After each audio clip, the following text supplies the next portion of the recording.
दोस्तों, चालू करते हैं हम एमएड मास्टर ऑफ एजुकेशन प्रथम सेमेस्टर का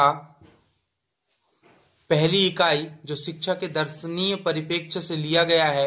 इसमें हम देखते हैं, पहला प्रश्न है, शिक्षा से आप क्या समझते हैं और शिक्षा की प्रकृति पर प्रकाश डालिए। इसमें हम जानते हैं शिक्षा का अर्थ क्या है। उत्तर है इसका, सर्वप्रथम शिक्षा को आत्मज्ञान एवं आत्म प्रकाश के साधन के रूप में जाना जाता था। आवश्यकता अनुसार धीरे धीरे शिक्षा का अर्थ एवं स्वरूप बदलता गया। सर्वप्रथम यूनान में मनुष्य को राजनैतिक, मानसिक, शारीरिक तथा नैतिक सौंदर्य हेतु शिक्षा प्रदान की जाती थी। प्राचीन काल में रोम में शिक्षा का उद्देश्य सिर्फ वीर सैनिक पैदा करना था। हम ये समझ ले यहाँ पर कि प्राचीन समय में रोम की जो शिक्षा थी वह सैनिकों को पैदा करने के लिए दी जाती थी। आधुनिक समय में शिक्षा ने गतिशील रूप धारण कर लिया है एवं शिक्षा को जीवन पर्यंत चलने वाली प्रक्रिया बताया गया है। यह निरंतर चलती रहती है। शिक्षा कभी रुकती नहीं। हमारे जीवन में हम हमेशा कभी न कभी कुछ न कुछ सीखते रहते हैं, जो कि शिक्षा का व्यापक अर्थ प्रकट करता है। आधुनिक काल में शिक्षा शब्द का प्रयोग 3 रूपों में किया जाता है। ज्ञान हेतु नंबर 1, नंबर 2 मानव के शरीर तथा मानसिक व्यवहार में परिवर्तन के लिए प्रक्रिया हेतु, नंबर 3 पाठ्यचर्या के एक विषय हेतु। शिक्षा को जब हम एक विषय के रूप में रखा जाता है तो शिक्षा शास्त्र कहलाता है और इसके अंतर्गत शिक्षा की प्रक्रिया के विभिन्न अंगों यथा शिक्षक, शिक्षार्थी, सामाजिक परिवेश तथा पाठ्यचर्या का विस्तृत अध्ययन किया जाता है। शिक्षा का शाब्दिक अर्थ होता है, शिक्षा को अंग्रेजी भाषा में एजुकेशन नाम से पुकारा जाता है, जिसकी उत्पत्ति लैटिन भाषा के 3 शब्दों एडुकेट, एडुकेटम, एड्यूशर तथा एडुकेयर से हुई है। एडुकेट शब्द 2 शब्दों ए ई तथा डूको से मिलकर बना हुआ है। इसमें ए ई का अर्थ अंदर से एवं डूको का अर्थ अग्रसर करने अथवा आगे बढ़ने से है। ई का अर्थ बताया गया अंदर से और डूको का अर्थ है बढ़ना, आगे बढ़ना। इसका मतलब हुआ कि इस तरह एडुकेटम का अर्थ व्यक्ति का भीतर से विकास करना होता है। बालक की अंतर्निहित शक्तियों को विकसित करना ही शिक्षा है।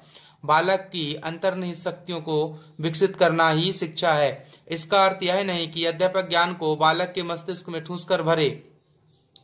बालक अपने अंदर ज्ञान को अंतर्निहित करता है और अपने आप से कुछ सीखने की कोशिश करता है। उसी को ही हम शिक्षा के विकास का सिद्धांत कह सकते हैं। बालक की जन्मजात शक्तियों का विकास करना ही शिक्षा है। लेकिन लैटिन भाषा के एडुकेयर का अर्थ है आगे बढ़ना, विकसित करना या बाहर निकालना। एडुसियर शब्द का अर्थ है बाहर निकालना। इन दोनों शब्दों के अर्थ क्रिया के द्योतक है। शिक्षा शास्त्रियों के अनुसार एजुकेशन शब्द की उत्पत्ति उपरोक्त दोनों शब्दों से मानी जाती है। इसलिए शिक्षा को वस्तु न होकर विकास संबंधी प्रक्रिया कहा गया है। दूसरे शब्दों में हम कह सकते हैं कि शिक्षा की उत्पत्ति संस्कृत भाषा के शिक्ष धातु से हुई है। शिक्ष धातु में आ प्रत्यय लगने से शिक्षा शब्द की उत्पत्ति हुई है। शिक्षा शब्द से तात्पर्य सीखना तथा सिखाना होता है। इस आधार पर शिक्षा एक प्रक्रिया है। इसमें सीखने तथा सिखाने की प्रक्रिया मानव जीवन के किसी विशेष स्तर तक ही सीमित नहीं रहती, बल्कि चलती रहती है। शिक्षा का संकुचित अर्थ। संकुचित अर्थ का मतलब होता है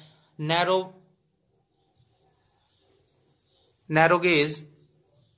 संकुचित अर्थ में शिक्षा से तात्पर्य स्कूली शिक्षा से है, जिसमें नियंत्रित वातावरण में बालक को बिठाकर पूर्व निर्धारित अनुभवों का ज्ञान कराया जाता है, जो निश्चित अवधि में संपन्न होती है एवं प्रणों द्वारा निश्चित पाठ्यक्रम बनाया जाता है। शिक्षा के अर्थ में बालक का स्थान गौण होता है एवं शिक्षक का स्थान मुख्य होता है। इसको नैरो शिक्षा या संकुचित शिक्षा कहते हैं। क्यों कहते हैं? क्योंकि इसमें शिक्षक अपने से ही सारी चीजें एक्टिविटी कराया जाता है। बालक को उभरने की कोई मौका नहीं मिलता है।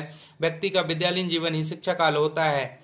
शिक्षा के संकुचित अर्थ तथा महत्व को स्वीकार करते हुए G.H. थॉमस ने कहा है कि शिक्षा एक तरह का वातावरण है जिसका प्रभाव व्यक्ति के व्यवहार में, आदतों, चिंतन तथा दृष्टिकोण पर स्थायी रूप में परिवर्तन के लिए पड़ता है। शिक्षा के संकुचित अर्थ तथा महत्व को स्वीकार करते हुए G.H. थॉमस ने कहा है कि शिक्षा एक तरह का वातावरण है जिसका प्रभाव व्यक्ति के व्यवहार में, आदतों, चिंतन तथा दृष्टिकोण, उसके व्यवहार में परिवर्तन आ जाता है, उसके आदत में परिवर्तन आ जाता है, उसके चिंतन में परिवर्तन आ जाता है, उसके दृष्टिकोण, सोचने समझने की क्षमताओं में परिवर्तन आ जाता है। स्थायी रूप से जो आता है वह शिक्षा का जो परिवर्तन है वह उसके मानसिक और शारीरिक रूप में हमको दृष्टिगोचर होता है। आगे देखते हैं शिक्षा का व्यापक अर्थ। अभी हमने जाना शिक्षा का संकुचित अर्थ क्या होता है। शिक्षा का व्यापक अर्थ में हम समझते हैं कि व्यापक दृष्टि से शिक्षा का अर्थ उन सभी अनुभवों से है जिनमें बालक विभिन्न परिस्थितियों में अर्जित करता है। इस तरह शिक्षा जीवन पर्यंत चलने वाली प्रक्रिया है। बालक प्राकृतिक वातावरण के साथ अनुकूलन करता है। उम्र बढ़ने के साथ ही साथ वह बालक सामाजिक तथा आध्यात्मिक वातावरण के साथ सामंजस्य स्थापित करते समय कई अर्जित अनुभव प्राप्त करता है। इस तरह के अर्जित आने होता है जो अनुभव उसको जहां जहां वह सीखता है, जिस प्रकार को वह ज्ञान प्राप्त करता है, उसको हम अर्जित अनुभव शिक्षा कहते हैं या अर्जित अनुभव शिक्षा कहलाती है। सीखने तथा सिखाने की प्रक्रिया लगातार चलती रहती है। यह बालक और शिक्षक के दोनों के परस्पर अंतर दृष्टि से निहित होती है। व्यापक दृष्टि में व्यक्ति, शिक्षक तथा शिष्य दोनों ही है। इस शिक्षा प्रक्रिया में व्यक्ति पर किसी तरह का अंकुश नहीं होता है। शिक्षा के व्यापक अर्थ को स्पष्ट करते हुए प्रसिद्ध शिक्षा शास्त्री टी रेमंड ने लिखा है कि शिक्षा विकास का वह क्रम है जो बाल्यावस्था से परिपक्वावस्था तक चलता है एवं उसमें मनुष्य अपने आप को आवश्यकता अनुसार धीरे धीरे भौतिक, सामाजिक तथा आध्यात्मिक वातावरण के अनुकूल बना लेता है। इस तरह अर्जित अनुभवों के आधार पर अपने को विभिन्न वातावरण के साथ अनुकूलन करने की क्षमता का विकास करना ही शिक्षा कहा है।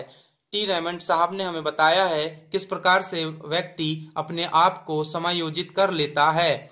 इसके बाद हम देखते हैं शिक्षा के व्यापक अर्थ में शिक्षा आजीवन चलने वाली प्रक्रिया है। डबलिन के अनुसार डबलिन साहब हमें बताते हैं कि शिक्षा के व्यापक अर्थ में वे सभी प्रभाव आते हैं जो मानव को बाल्यावस्था से लेकर मृत्यु पर्यंत तक प्रभावित करते हैं। मैकेंजी के अनुसार व्यापक अर्थ में शिक्षा एक ऐसी प्रक्रिया है जो जीवन पर्यंत चलती है तथा जीवन के हर अनुभवों से उसमें वृद्धि होती है। शिक्षा शास्त्रियों के कथन से स्पष्ट है कि शिक्षा सिर्फ घर अथवा विद्यालय तक ही सीमित नहीं है। शिक्षा का क्षेत्र बहुत विस्तृत है और बहुत बड़ा है। लॉक का कथन भी इसी विचार की पुष्टि करता है कि शिक्षा जीवन ही शिक्षा है तथा शिक्षा ही जीवन है। लॉक के अनुसार हमने ये जाना कि जीवन ही शिक्षा है तथा शिक्षा ही जीवन है। और शिक्षा का वास्तविक अर्थ क्या होता है इसके बारे में हम समझते हैं। अभी हमने देखा शिक्षा का संकुचित अर्थ, शिक्षा का व्यापक अर्थ, और अब शिक्षा का वास्तविक अर्थ क्या होता है इसको समझने की हम कोशिश करते हैं। शिक्षा के शाब्दिक, संकुचित तथा व्यापक अर्थ से शिक्षा की वास्तविक अवधारणा स्पष्ट नहीं होती है। अब प्रश्न उठता है कि हमें शिक्षा का कौन सा रूप ग्रहण करना चाहिए या नहीं। शिक्षा का शाब्दिक अर्थ स्वीकार नहीं किया जा सकता क्योंकि यह जरूरी नहीं कि शाब्दिक अर्थ वास्तविक अर्थ भी हो। शाब्दिक अर्थ वास्तविक अर्थ ही हो। व्यापक अर्थ में शिक्षा बहुत उदार हो जाती है तथा उसमें निश्चित उद्देश्य की पूर्ति नहीं होती है। अतः शिक्षा के सभी सही अर्थ के लिए जरूरी है कि हम सभी तरह के अर्थों को एक समवेत रूप में लेकर चलें। शिक्षा के वास्तविक अर्थ को समन्वित रूप से निम्न तरह व्यक्त किया जाता है। शिक्षा एक ऐसी सामाजिक तथा गतिशील प्रक्रिया है जो व्यक्ति के जन्मजात गुणों का विकास करके उसके व्यक्तित्व को निखारती है एवं सामाजिक वातावरण के साथ सामंजस्य स्थापित करने के योग्य बनाती है। यह प्रक्रिया व्यक्ति को उसके कर्तव्यों का ज्ञान कराकर उसके विचार तथा व्यवहार में समाज हेतु कल्याणकारी परिवर्तन लाती है। शिक्षा एक ऐसी सामाजिक तथा गतिशील प्रक्रिया है जो व्यक्ति के जन्मजात गुणों का, जन्मजात मतलब हेरिडिटी, अनुवांशिक रूप से और भी प्रकार की उसके जो भावनात्मक, व्यवहारात्मक, रूढ़िगत विचार है उसमें परिवर्तन लाकर उसमें विकास करके व्यक्ति को निखार कर सामाजिक वातावरण के साथ सामंजस्य स्थापित करने के योग्य यानी उसके उपयोगी बनाती है। यह प्रक्रिया व्यक्ति को उसके कर्तव्यों का, कर्तव्य क्या कर्तव्य है उसके माता पिता के प्रति और समाज और भाई बंधु के प्रति और राष्ट्र के प्रति, इन सभी कर्तव्यों का ज्ञान कराकर उसके विचार तथा व्यवहार में समाज हेतु कल्याणकारी परिवर्तन लाती है। इसको हम शिक्षा के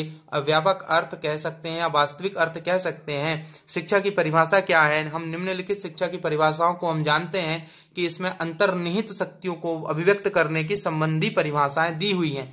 फ्रॉवेल के अनुसार शिक्षा एक प्रक्रिया है जिस के द्वारा बालक अपनी जन्मजात शक्तियों को अभिव्यक्त करता है। सुकरात के अनुसार शिक्षा से अभिप्राय हर व्यक्ति के मस्तिष्क में निहित संसार के सर्वमान्य विचारों को प्रकाश में लाना है। सुकरात महान वैज्ञानिक हुए हैं जिन्होंने कहा है शिक्षा से अभिप्राय हर व्यक्ति के मस्तिष्क में निहित संसार के सर्वमान्य विचारों को प्रकाश में लाना है। कौन कौन से विचार चलते हैं, उन विचारों को किस प्रकार से हम समायोजित कर अपने जीवन में, अपने राष्ट्र में, अपने हर प्रकार के उन्नति में कैसे उपयोगी कर सकते हैं, यह उन्होंने हमें बताया। आध्यात्मिक विकास संबंधी परिभाषाएं। अब अध्यात्म में किस प्रकार से हम इन परिभाषाओं को उपयुक्त मानते हैं, इसको देखते हैं। विष्णु पुराण के अनुसार विद्या वह है जो मुक्ति दिलाए। सविद्या या विमुक्तये, विद्या वह है जो मुक्ति दिलाए। विवेकानंद के अनुसार मनुष्य की अंतर्निहित पूर्णता को अभिव्यक्त करना ही शिक्षा है। टैगोर के अनुसार शिक्षा का अर्थ मस्तिष्क को इस योग्य बनाना है कि वह शाश्वत सत्य की खोज कर सके, उसे अपना सके तथा उसको अभिव्यक्त कर सके। इस टैगोर ने कहा है। अगली हम परिभाषाएं जिसमें जानते हैं वातावरण के साथ अनुकूलन संबंधी परिभाषाएं। वातावरण के साथ अनुकूलन संबंधी परिभाषाएं निम्न है। एच हार्न के अनुसार शिक्षा एक ऐसी प्रक्रिया है जिसके द्वारा मनुष्य प्रकृति, समाज तथा विश्व के चरम स्वरूप के साथ अनुकूलन स्थापित करता है। टैगोर के अनुसार सर्वोत्तम शिक्षा वह है जो हमें सिर्फ सूचनाएं ही नहीं देती बल्कि हमारे जीवन तथा संपूर्ण सृष्टि में एक रास्ता पैदा करती है। व्यक्तिक विकास संबंधी परिभाषाएं। टीपी नन के अनुसार शिक्षा व्यक्ति की व्यक्तित्वता का पूर्ण विकास है जिससे यह अपनी क्षमता के अनुसार मानव जीवन में योगदान कर सके। हार्वर्ड के अनुसार शिक्षा नैतिक चरित्र का उचित विकास है। इसके बाद हम देखते हैं कि शिक्षा की प्रकृति क्या है, कौन कौन सी शिक्षा की प्रकृति है, उसके नेचर ऑफ एजुकेशन के बारे में हम जानते हैं। नेचर ऑफ एजुकेशन देखें हम इसको, नेचर ऑफ एजुकेशन को, तो शिक्षा मानव विकास की पूर्ण अभिव्यक्ति कही जाती है। शिक्षा के माध्यम से मानव इच्छा शक्ति की धारा पर सार्थक नियंत्रण पाया जा सकता है। शिक्षा शब्द संग्रह या शब्द समूह की स्मृति न होकर कई शक्तियों के विकासात्मक रूप में होना चाहिए। शिक्षा से ही व्यक्ति सही रूप में न देखकर विभिन्न शक्तियों के विकास के रूप में देखा जाना चाहिए। शिक्षा द्वारा मानव सही रूप से चिंतन करना सीखता है। तथ्यों का संग्रह करना शिक्षा नहीं है, तथ्यों का संग्रह करना ही शिक्षा नहीं है, बल्कि मन में एकाग्रता उत्पन्न करना ही शिक्षा है। मन में एकाग्रता उत्पन्न हो जाए तो उससे जो शिक्षा और जो ज्ञान मिलती है उसको हम शिक्षा कह सकते हैं। शिक्षा श्रेष्ठ मानव का निर्माण करती है, चरित्र को श्रेष्ठ बनाती है, व्यक्ति को संस्कार युक्त करती है, जो आदमी को आदमी बनाती है। सही अर्थ में वही शिक्षा है। शिक्षा के द्वारा स्वयं को पहचानने, अपनी शक्तियों को पहचानने की क्षमता का विकास होता है। शिक्षा एक साधन है जो मानव के आंतरिक गुणों को प्रखर करती है। उसमें जो अंतर्निहित शक्तियां हैं उनको विकसित करती है। इस बात को दूसरे शब्दों में इस तरह प्रकट किया जा सकता है कि शिक्षा बालक तथा व्यक्ति की नैतिक, शारीरिक, संवेगात्मक, मानसिक अंतर्निहित ज्ञान को बाहर लाने में अहम भूमिका अदा करने वाली एक क्रिया है। इसको हम इस क्रिया कह सकते हैं। इस तरह कहा जा सकता है कि व्यक्ति के जीवन में शिक्षा ऐसा परिवर्तन लाती है जिससे वह निरंतर उत्कृष्टता की तरफ अग्रसर हो सकता है। जीवन पर्यंत चलने वाली प्रक्रिया कहते हैं। शिक्षा की यह प्रकृति होती है। शिक्षा की जरूरत क्यों है, इसको हम आगे समझते हैं कि शिक्षा की क्यों आवश्यकता है। व्यक्ति को जन्म से लेकर मृत्यु पर्यंत तक शिक्षा की जरूरत बनी रहती है। क्यों बनी रहती है? क्योंकि उसको हर क्षण उसका प्रभाव किसी न किसी रूप में अवश्य उपलब्ध रहता है। व्यक्ति का अस्तित्व बिना शिक्षा के इस तरह मालूम होता है जैसे बगैर पतवार के नाव। पतवार के नाव का मतलब होता है हर व्यक्ति को हर क्षण तथा हर स्थान पर शिक्षा की जरूरत अनुभव होती है। इस तरह निम्नलिखित बिंदुओं के द्वारा शिक्षा की जरूरत मानव जीवन से जोड़ा गया है। नंबर 1 पहले देखें तो अंतर्निहित शक्तियों के समुचित विकास हेतु। दूसरा हम देखें तो प्रत्येक प्राणी की अंतर्निहित शक्तियों को समझने हेतु। नंबर 3 इसमें हम जानते हैं कि मानवीय गुणों के संचार के लिए और प्राचीन संस्कृति एवं सभ्यता को समझने के लिए, राष्ट्रीय एकता एवं अंतर्राष्ट्रीय भावना के विकास के लिए, व्यक्ति में सहयोग, प्रेम, सहानुभूति, करुणा, बलिदान, न्यायप्रियता, समाज सेवा के लिए आदि की भावना के विकास हेतु शिक्षा अत्यधिक आवश्यक है। व्यक्ति के शारीरिक, मानसिक तथा आध्यात्मिक विकास के लिए, आधुनिक समाज की प्रकृति, आवश्यकताओं तथा कर्तव्यों के ज्ञान के लिए, अपनी विभिन्न आवश्यकताओं की समुचित संतुष्टि के लिए शिक्षा बहुत महत्वपूर्ण मानी गई है। शिक्षा की जरूरत क्यों है, इसको एक बार और समझते हैं। मानवीय गुणों के संचार के लिए, प्राचीन संस्कृति एवं सभ्यता को समझने के लिए, राष्ट्रीय एकता एवं अंतर्राष्ट्रीय भावनाओं के विकास के लिए, व्यक्ति में सहयोग, प्रेम, सहानुभूति, करुणा, बलिदान, न्यायप्रियता एवं समाज सेवा आदि की भावना के विकास हेतु शिक्षा अत्यधिक आवश्यक है। व्यक्ति के शारीरिक, मानसिक तथा आध्यात्मिक विकास के लिए, सामाजिक, आधुनिक समाज की प्रकृति, आवश्यकताओं तथा कर्तव्यों को ज्ञान के लिए, अपनी विभिन्न आवश्यकताओं की समुचित संतुष्टि के लिए शिक्षा अत्यंत आवश्यक है। इस तरह मानव जीवन के हर क्षेत्र में शिक्षा अत्यंत महत्वपूर्ण योगदान है। अपितु शिक्षा की तरफ ध्यान आकर्षित करने में ही हमारा कार्य पूर्ण नहीं हो जाता, हमें शिक्षा के स्वरूप को परिष्कृत करके लागू करना भी चाहिए। हमने आज पहले अंक में जाना कि शिक्षा का अर्थ क्या है, शिक्षा की जरूरत क्यों है, शिक्षा की प्रकृति क्या है और शिक्षा की विभिन्न परिभाषाओं के बारे में हमने जाना। अगले अंक में आपके साथ मिलेंगे, शिक्षा मानव का जन्मसिद्ध अधिकार है। इस कथन के संदर्भ में मानव जीवन में शिक्षा के कार्यों का वर्णन कीजिए। अगले अंक में आपसे मिलेंगे। यदि यह वीडियो आपको अच्छा लगता है तो आप चैनल को लाइक करें, शेयर करें, सब्सक्राइब करें। धन्यवाद।